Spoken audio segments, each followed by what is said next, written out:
favorite divisions of the tournament. It is. How can it not be one of your favorites with Leandro Lo in there, right? Nathan Mendelsohn, too, definitely a high-level veteran and has been, you know, in those top rankings for a long time. Yeah. Kind of just always showing up and banging. Very consistent competitor. Does very, very well out of California. And has the champion Leandro Lo to deal with first, right? Looks like they're going to opt to play on the feet. Might see some takedown attempts here, a little bit of judo. They're fighting. It's interesting when you see people play on the feet like this, who opts to have one shoulder forward and who opts for a very square stance. Leandro with a very strong collar grip on the left side. When you say classic stand-up, that's not Leandro Lo, but he puts people down. He's got like very effective takedowns, and it's not necessarily the cleanest, but it's effective. He gets people down, and you just use some grip fighting to pull guard. Yeah, this bracket is shaking out quite nicely. On the other side, we have the quarterfinal set with Lucas Barbosa versus Fabio Alano. We have Andre Porfirio versus Murilo Santana. So that is the quarterfinals on the other side. And here, we're going to have the winner of Gustavo Batista and Jake Watson fight Ruan Marquez. And the winner of this is very interesting. The winner of this Leandro Lo and Nathan Mendelsohn fight will be in the quarters with the winner of Otavio Souza and Mateus Diniz. So Otavio Souza and Mateus Diniz are going to fight, and the winner will fight Leandro Lo or Nathan in the quarters. That is incredible. Incredibly tough matches are very early on in this division, right? We're not even in the quarterfinals yet. And that Otavio Souza versus Mateus Diniz fight will come up, not next, but the match after that. So we'll definitely be back for that fight.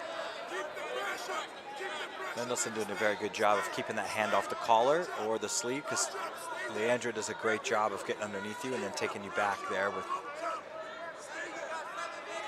essentially the lumberjack sweeps.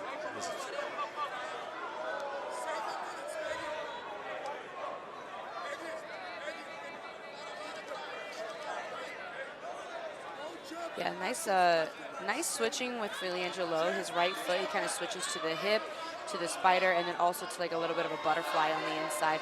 And what we see from Leandro Lo is when he's playing guard is he's always off balancing his opponent, right? So anywhere that he can make a grip, he makes a grip. Yeah. Anywhere he can put his foot, he puts his foot, and he's pushing you, he's pulling you, he's kicking you, he's making sure you're uncomfortable. And so sometimes it doesn't look like a whole lot is going on, but right when the opportunity to go for that sweep or go for that submission is there, he's on it. Right? And a lot of that comes with experience, it comes with pace, it comes with insistence, and the mindset of constantly attacking your partner. It's one of the reasons why he's just so dominant. Yeah. But Nathan doing a good job, too, of avoiding any, like, really detrimental grips. And we're only 3 minutes in, right? So 7 minutes left, nothing on the scoreboard just yet. And again, this is only the elimination 2 round of the medium heavy division.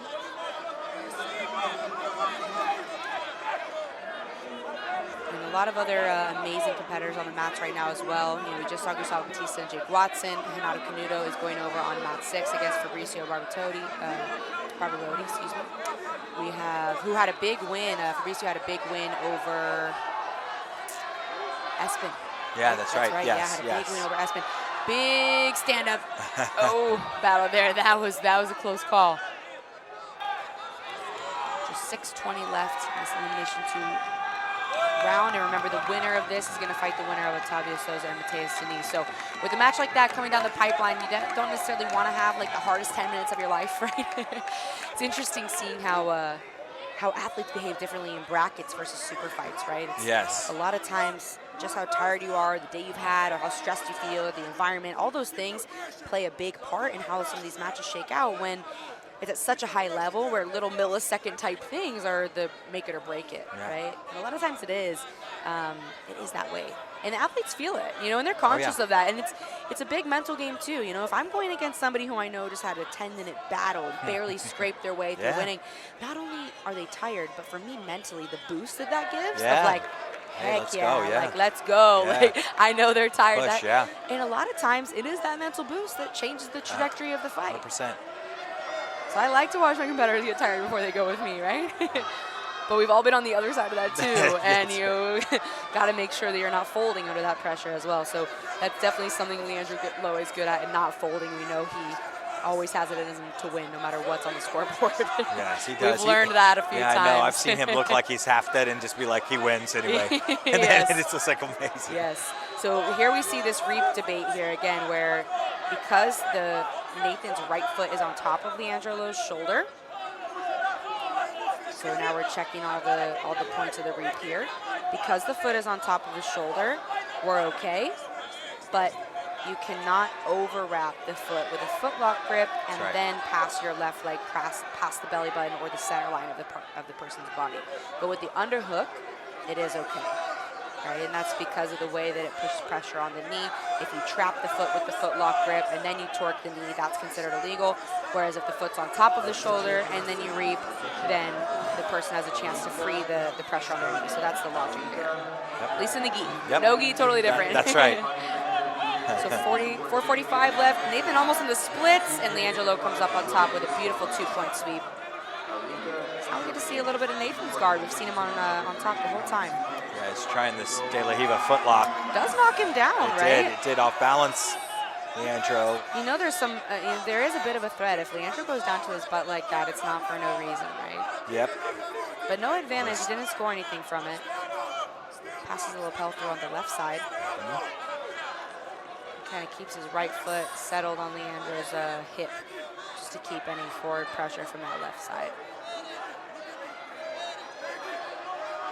Leandro not looking too insistent here on the top position. He knows he's leading by 2 points. There's 4 minutes left. He's got Nathan's got a good moving to the back. Yeah, he's got a good grip switch. No, this is dangerous for Leandro. It is. This is a strong position for Nathan. It is. If he can keep coming around and keep that knee. De La Riva. Yep. Facing forward. He's got to get over the knee with that right leg. That right leg's got to get around the knee and to the hip.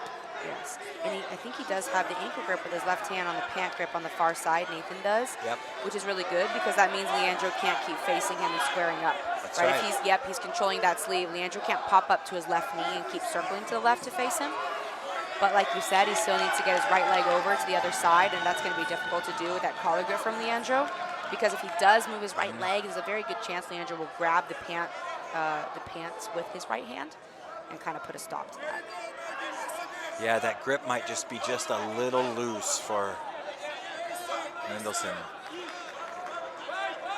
Yeah, the hips of Leandro, he's able to sprawl in a way that's very impressive. Yep.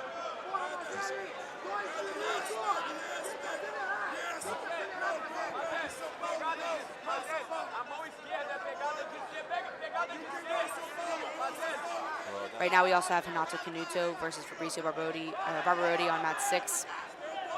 And we have the women going over on mat 4. Right now we have Fernanda Mazzelli versus Maggie Grandotti in a tightly contested match in the quarterfinals. So this determines who goes into the medal rounds. But back to the action here with Leandro Lowe and Nathan. Nathan's got some good grips going on here.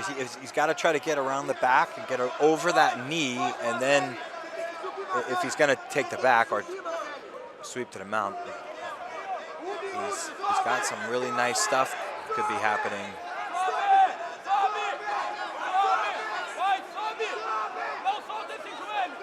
We also have Janoris Gracie coming up on mat 1 pretty soon here. He'll be in the elimination 2 rounds of the middleweight division.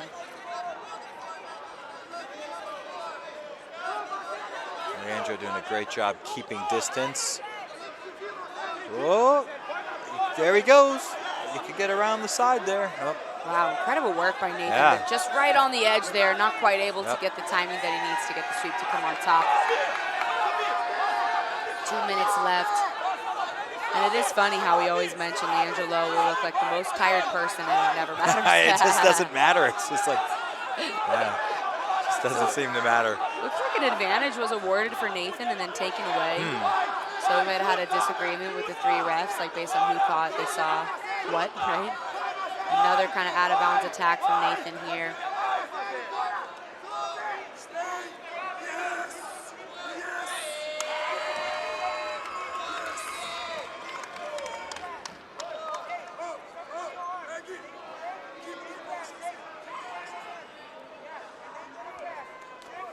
It's just 1:30 left here. little bit of a stand-up battle. It'll be interesting to see. Nathan loves his takedowns and loves to shoot, loves judo. So if he's able to get a takedown here, that would be pretty incredible. But I also wouldn't be surprised if Leandro pulls again, right? Agreed.